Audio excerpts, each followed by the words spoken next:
So you need some book recommendations for Christmas. I gotcha. So let's keep it quick and snappy because you don't have a lot of time. Let's go. And if you buy some for yourself, I won't tell anyone. First, we have nonfiction. I have 2 books for you. I recommend Stiff by Mary Roach. It is the history of human cadavers, but it's also super funny. So what a niche thing to read about and feel cool like having trivia knowledge on. And I like laughed out loud reading this book. Next, we have The Design of Everyday Things by Donald Norman. It's just a very thoughtful book about a dude who's like designed things for like his career and all that stuff, but also like you can feel like a total like smarty pants hipster while reading it, being like, yeah, just I know how things work now. Next, we have memoir. I recommend Untamed by Glennon Doyle. I will probably recommend this for the end of time, but if they somehow haven't read it, they need to read it. For the poetry lover, we have New Poets of Native Nations by Hyde Erdick.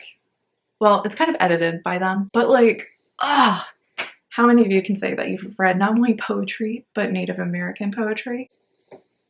You need to read this collection. It is so good. It's such a banger. Anthologies are always a bit hit or miss for me. Collections are always a bit hit or miss, but like I thought every poem had its place in this collection, and it was just such a well-curated variety. Next, we have young adult. This is one I never hear about, but Impossible Music by Sean Williams. It takes place, I think, in Australia, and it is about a boy who loves music, but he is losing his hearing. And so it's like, how do you interact with this thing that you love, but no longer have the ability to hear? It's just very thought-provoking and very well done, and also covers topics that I haven't really ever seen before. Sci-fi. We have All Systems Red by Martha Wells. This is great, I think, for the sci-fi enthusiast. I think it's also great for someone who kind of dabbles in sci-fi because it's a relatively short book, like maybe 100 pages if I'm remembering correctly, and it's not like bogged down with a bunch of like sci-fi jargon, so you're like, what's happening? Like there's a new word every 2 minutes. You can just get in, and it's like about like a sentient AI system. I highly recommend it. True crime. We're gonna go with classic. We have In Cold Blood by Truman Capote. If you have a friend that is into true crime, maybe they listen to podcasts or maybe they've read some of the newer stuff. This is like the the OG in that genre that I would highly recommend. It's really well written.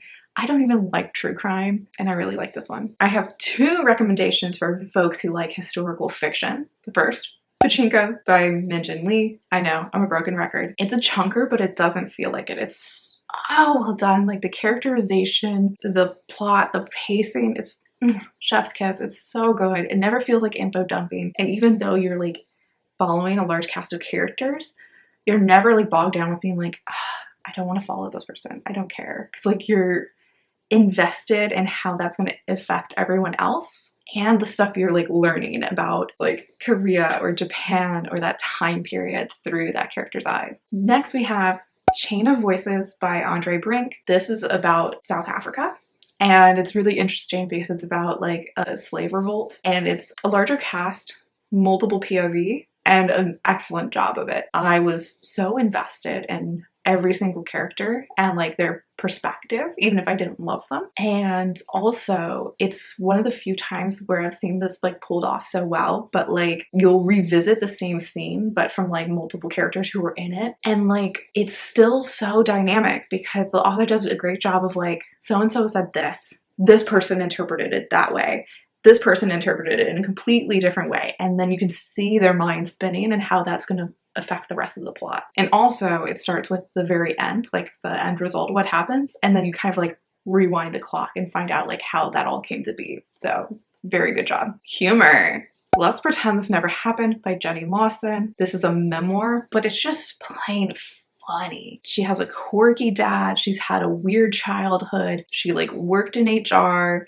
She just got stories for days. Like this is one of the few books where like I cackle. I don't just laugh out loud. I cackle. And I've reread this multiple times. And so even knowing the material, it still evokes like that laughter from me. So that's like a mega win. For your friends who don't like to read or they just love audiobooks, maybe they have a commute, I have This Is Your Mind on Plants by Michael Pollan. I read this year. So good. I don't listen to a whole lot of audiobooks because I have a hard time paying attention, but this book is read by the author and he has such just like it's like a friend talking to you. Like he just has such a casual but intriguing enough narrative style that you stay focused. He talks about like the history, the socioeconomic, and his own personal experience related to caffeine in the form of tea and coffee, opium, and what's the third one? I read 2 of his books back to back, so they kind of blended together. But anyway, it's really, really interesting. And if you ever drink tea or coffee,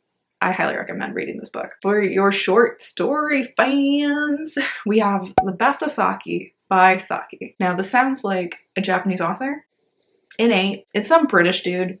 His pen name was Saki. I don't know why. But dope ass short story collection. I loved every single short story, which is not something that happens a lot. And he just got that good British wit. There's animals in it. Kind of like teasingly pokes fun of the humans in this story, so it was just a good time. Next, we have essays, which, I don't know, they get a bad rep. They sound dry, like people think of school, but I highly recommend The Anthropocene Reviewed by John Green. I also listened to this as an audiobook, but I think it would also be good being read. It's a series of essays, but I've been describing it to people as kind of like a mini hidden memoir because the tying thread between all of these very different essay topics is John. It is his life, his perspective, his insight, and like it goes from so many weird things like Mario Kart to this like rare species of birds to like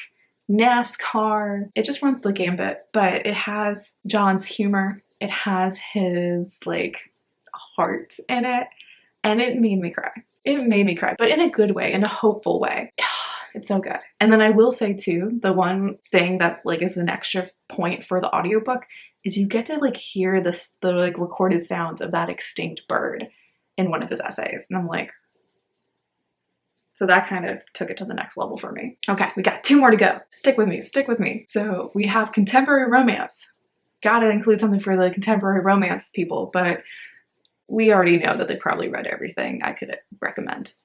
So if they somehow have been living under a rock, I recommend Beach Read by Emily Henry. I am very picky about my romance in general, particularly contemporary romance, and this checked off all the boxes. You have such a like a good romance combined with like well-rounded, well thought of, flawed characters, and you have this like fun, interesting premise. I have 2 writers with writer's block deciding that they're going to swap like book genres, and so you have the literary fiction person trying to write a romance and the like contemporary romance lady trying to write a dark literary fiction, and it's good. Highly recommend. And then ending it on a historical romance, maybe your grandma's read it, I don't know, but she's got bomb taste if she did, is Seduced by Pamela Britton. Fun fact, my mom used to get things on like that like clearance sale at the library. I think she got that from this one from that, and then I got it from her, and it's a good one. It's about a lady whose reputation's ruined, so she has to marry a rake. They essentially come up with an arrangement of like, yeah, we're doing this whole marriage thing because we have to, but like we're not into each other. But he, you know, he's a rake, he's a playa. Like they come up with a bet of like, I'll teach you to be less of a prude and like figure out how you're gonna like get some folks. And she's like, bet. And it's a good time. It's such a random weird one to end it on, but hey, check it out. Check it out. Check it out and let me know. Let me know. So I hope that helps you guys. I am excited by this list that I made. If I do say so myself. These are bangers. Like I'd be excited to get any of these for Christmas or my birthday or a Tuesday because you love me. So let me know down below, what are you getting your book lover friends for Christmas, the holidays, whatever you call it, the cold months of the years when you hate going outside. And I'll see you next time. Bye!